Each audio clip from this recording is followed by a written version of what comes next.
What's going on? All thanks for tuning in once again. Let's talk Parker versus Zhang 2. So Zhang has activated the rematch clause. Let's also talk about this proposal from the WBC saying that Joshua gets the winner of Usyk versus Fury. So I want to quickly just touch on the Parker Zhang rematch clause. Or him activating the rematch, I should say. Zhang doesn't really have much to work with because Zhang didn't really get started. You know what I mean? Like he was trying to counter Parker for most of the fight, or all of the fight, you could say. You couldn't really find him. Parker, keeping him away off the jab, letting his hands go, having better timing, just being a lot more superior, the better mover. Zhang looked very lost in there. He looked like he was tired. He claims that he wasn't too tired. He claims that that he thought that he won the fight, but I mean, 2 knockdowns isn't going to win you the fight. And let's just face it. Parker was a far more busier fighter. So Zhang, if anything, going into this rematch, he's going to have to come in a lot more lighter. He can't really keep up with Parker. He's going to have to lose some weight. He's already a big guy. But, he's not Tyson Fury. He's not a guy that can handle a lot of weight, with his movement. Especially against a mover, especially against a guy that can, change up his fight. Like I said, Parker was moving side to side, coming out at different angles. Zhang just didn't know how to time that. He just didn't have it. He was far too patient when he did hurt him. So in this rematch, Zhang's gonna have to just work on his conditioning. He's going to have to work on his conditioning. He knows that he can drop him now, but at the same time, he also knows that Parker can get up from his best punches. That straight left was landed cleanly in the 3rd round, when Zhang was still there, still in the fight. Still winning, at that stage of the fight, the 3rd round, because of the knockdown. He had a great chance of winning that fight and he couldn't capitalize. So in this rematch, he's going to have to throw a lot more punches.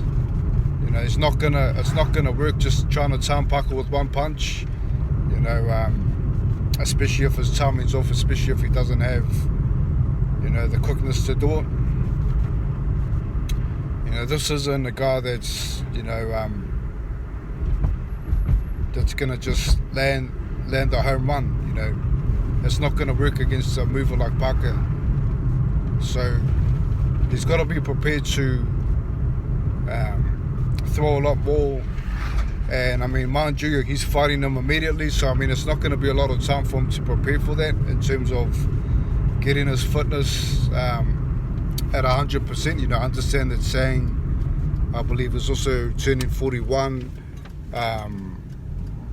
So it's going to be harder for him to lose the weight. It's going to be harder for him to lose the weight. I'm not saying that it can't be done, but I'm just saying that, in the first fight he did look terrible.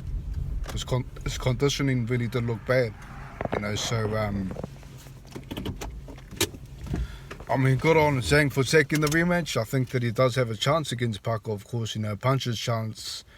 We do know that he can't outbox Parker, but he definitely has a puncher's chance. He has to finish the job off if he does hurt Parker again. If he does drop him, he's going to have to put the pressure on and try to take him out early. So I mean, he definitely found it hard to counter him, which was basically what I saw as his game plan, was to try to counter Parker instead of trying to initiate his own attack, So Zhang, in my opinion, needs to go to the body in this next fight. He knows that he does have the power over Parker, and I think that he will find him a lot more going to the body. Trying to slow him down and then trying to finish him off. You can't afford Parker to be running circles around him, outboxing him, outlanding him. He's got to hurt him early. He's got to try to finish him off early. So the main thing for him, in my opinion, is to lose some weight. Come in a lot lighter, and just work on fitness. In terms of initiating attack, like I said, go to the body, and come more prepared. Come prepared, be prepared for a 12-round fight. Throw a lot more punches than six punches a round. Throw a lot more punches in that, especially in those later rounds. He has to throw more punches in the rematch. So that's that. Joshua, Mauricio Solomon saying that he's going to get a shot at the title against the winner. I mean, Hrgovic is next in line for the IBF, we know that, so there's a chance that they may drop that belt. There's a chance that Joshua may fight the winner of Usyk Fury, but then you also got to understand that they do have a rematch clause. So, I don't know, it's quite a long wait. It depends what's in the contract of the Usyk versus Fury.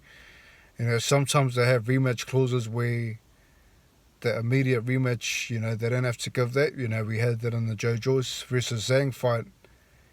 Both of them could have fought someone else before actually having a rematch. So we don't know what's in these contracts. It could be similar to the Fury-Usyk fight, because I understand that, Hrgovic's meant to fight the winner. So in order for that to work for Joshua, he needs to fight Hrgovic. And I think that Joshua will try to line that up. Hrgovic being the IBF mandatory. And Joshua, he's had 4 fights within 12 months. So it's very likely that he will fight Filip Hrgovic to get that opportunity. I don't see Usyk dropping any belts, if he does win, because, let's face it, Usyk's already beat Joshua twice, so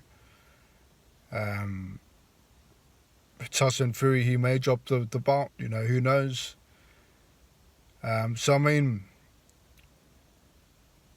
it's a tricky one, it's a tricky one. And I mean, the WBC, I thought, that they would put Joshua up against Ruiz, for a final eliminator or something like that, chuck him up against even Frank Sanchez, have a process going where he is the mandatory challenger. It seems like the WBC is allowing Joshua to jump the queue.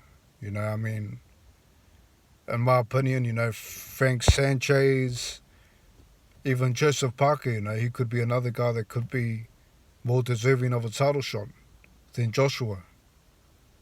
Joshua's not really a mandatory challenger. Hrgovic's been waiting for a long time, so WBC's always been a bit shady in that sense, but I mean, it's going to come down to what's in the contracts of Fury versus Usyk and who wins the fight. I think, Fury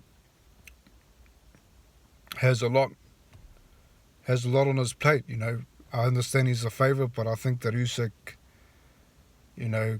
can definitely beat him. Can definitely outbox him without a question.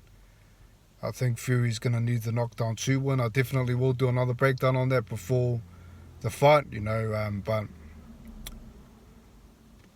if I'm Joshua, I'm fighting Hrgovic, just to guarantee it. Nothing's guaranteed in boxing.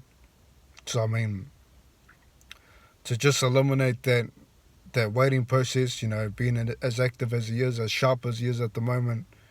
If I'm AJ, I'm fighting Hrgovic, and then obviously winner of that will get a shot, not at one belt, but at all the belts. So that's my take on it anyway. Leave yours. What do you think of the WBC? Do you think Zhang has a chance in the rematch, or is Parker gonna, do a replay of what he done in the first fight? Leave your take in the comments. Thanks for tuning in, and I'll catch you next time. Peace.